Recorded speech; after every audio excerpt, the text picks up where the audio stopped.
Odatda Vice City, San Andreas, Counter Strike, CS:GO shunga o'xshagan o'yinlardan charchadingizmi? Siz ham kuchli o'yinlar o'ynagingiz keladi, zo'r o'yinlar, yangi o'yinlar o'ynagingiz keladi, syujetli qiziq o'yinlar, personajlari qiziq bo'lgan o'yinlar, lekin kompyuteringiz eski, hech qanday o'yinni ko'tara olmaydi. Hozir yangi chiqayotgan o'yinlarni ko'chirsangiz sizda ошибка beradi va bu mahalda siz kompyuteringizni olib chiqib irg'itib yuborgingiz keladi. Lekin aziz do'stlar, shoshilmang. Bugungi videomizda men sizlarga 5 ta personajlari zo'r, syujeti qiziq, o'yin grafikasi ham yomon emas, o'ynasangiz maza qiladigan, eng muhimi sizni o'sha kuchsiz kompyuteringiz ham bemalol ko'tara oladigan o'yinlarni ko'rsataman. Shuning uchun bugungi videomizni diqqat bilan ko'ring va o'zingizga qiziq bo'lgan biron bitta o'yinni topib olishingiz mumkin. Agar shunday bo'lsa, like knopkasini bosishni unutmang.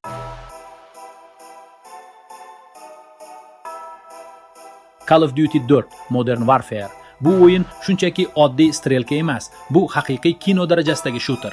Grafikasi o'z davri uchun juda kuchli bo'lgan va hozir ham yomon ko'rinmaydi. Ayniqsa portlashlar, effektlar va jang sahnalari juda realistik chiqadi. Eng katta kuchi syujet. O'yin davomida siz turli maxfiy operatsiyalarda qatnashasiz. Ba'zida snayper bo'lasiz, ba'zida to'g'ridan-to'g'ri jangga kirasiz.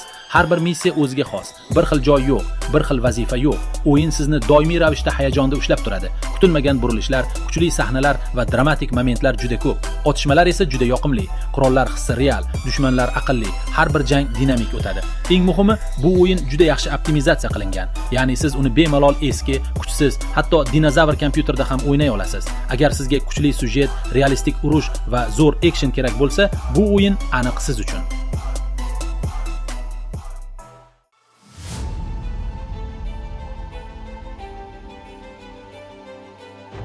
Castlevania Lords of Shadow 2. Bu safar o'yin yanada qorong'u va jiddiyroq. Eng qiziq tomoni, siz bu yerda oddiy qahramon emas, balki Drakulaning o'zini o'ynaysiz. Ha, siz endi yovuz tomonidasiz.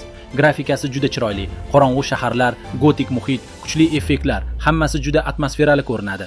Syujet ham juda qiziq. Drakula zaiflashgan holatda uyg'onadi va yana kuchini qaytarishga harakat qiladi. Bu esa o'yinga boshqacha hissiyot beradi. Siz oddiy qahramon emas, balki kuchli, lekin sinovdan o'tayotgan qahramonsiz. Jang tizimi juda zo'r. Siz turli kuchlardan foydalanasiz. Qon kuchlari, qorong'u magiya va kuchli zarbalar. Har bir jang juda chiroyli va dinamik ko'rinadi. Bundan tashqari, o'yinda ochiq hududlar, yashirincha yurish va hatto puzzle elementlari ham bor. Va eng muhim tomoni, bunday grafikaga qaramay, o'yin yaxshi optimizatsiya qilingan.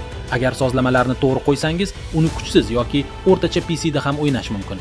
Agar sizga qorong'u, epik va boshqacha o'yinlar yoqsa, bu o'yin aniq siz uchun.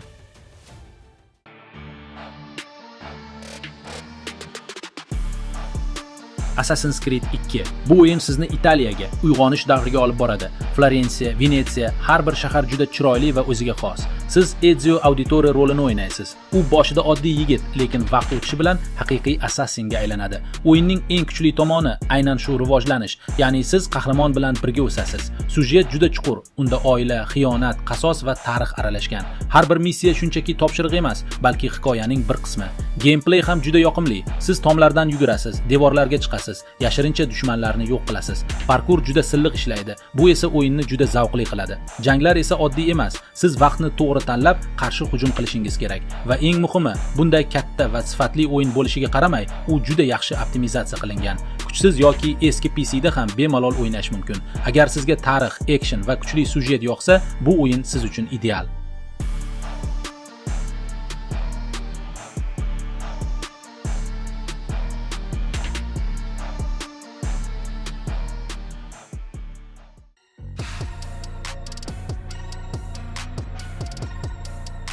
Batman Arkham Asylum.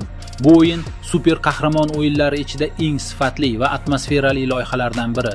Butun o'yin Arkham qamoqxonasida bo'lib o'tadi. Bu joy qorong'u, sirli va juda bosimli. Har bir koridor, har bir xona sizga xavf borligini his qildiradi. Siz Batman rolidasiz va Joker boshchiligidagi jinoyatchilarni to'xtatishingiz kerak. Syujet juda qiziq va sizni oxirigacha ushlab turadi. Jang tizimi bu o'yinning eng kuchli tomonlaridan biri. Zarba berish, qarshi hujum qilish, kombinatsiyalar hammasi juda silliq va chiroyli ishlaydi.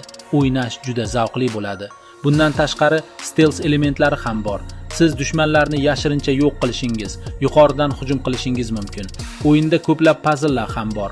Ayniqsa detektiv rejimi orqali sirlarni topish juda qiziqarli va eng yaxshi tomoni, bu o'yin grafikasi yaxshi bo'lishiga qaramay, kuchsiz PC'larda ham yaxshi ishlaydi. Agar sizga action, stealth va kuchli atmosfera yoqsa, bu o'yinni albatta sinab ko'ring.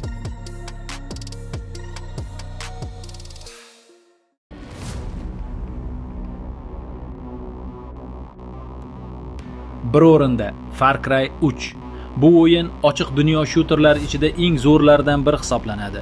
O'yin tropik orolda bo'lib o'tadi. O'rmonlar, tog'lar, dengiz hammasi juda chiroyli va tirikdek ko'rinadi. Grafikasi o'z davri uchun juda yuqori darajada bo'lgan va hozir ham yomon emas. Siz Jason Brody rolini o'ynaysiz. Oddiy yigit, lekin vaqt o'tishi bilan u haqiqiy jangchiga aylanadi. Bu o'zgarish o'yinning eng qiziqarli tomonlaridan biri. Sujet juda kuchli va eng esda qoladigan qahramonlardan biri Vas. Uning gaplari va xarakteri o'yinga alohida atmosfera beradi. Gameplay esa to'liq erkinlik beradi. Xohlasangiz yashirincha bazalarni egallang, xohlasangiz ochiq hujum qiling. Siz hayvonlar bilan jang qilasiz, qurollarni rivojlantirasiz, yangi qobiliyatlar ochasiz. Har bir o'yinchi o'yinni o'z uslubida o'ynashi mumkin. Bu esa uni juda qiziqarli qiladi. Va eng hayratlanarli tomoni, bunday katta va chiroyli o'yin bo'lishiga qaramay, u kuchsiz PC'larda ham ishlay oladi. Shuning uchun bu ro'yxatda mutlaq birinchi o'rin.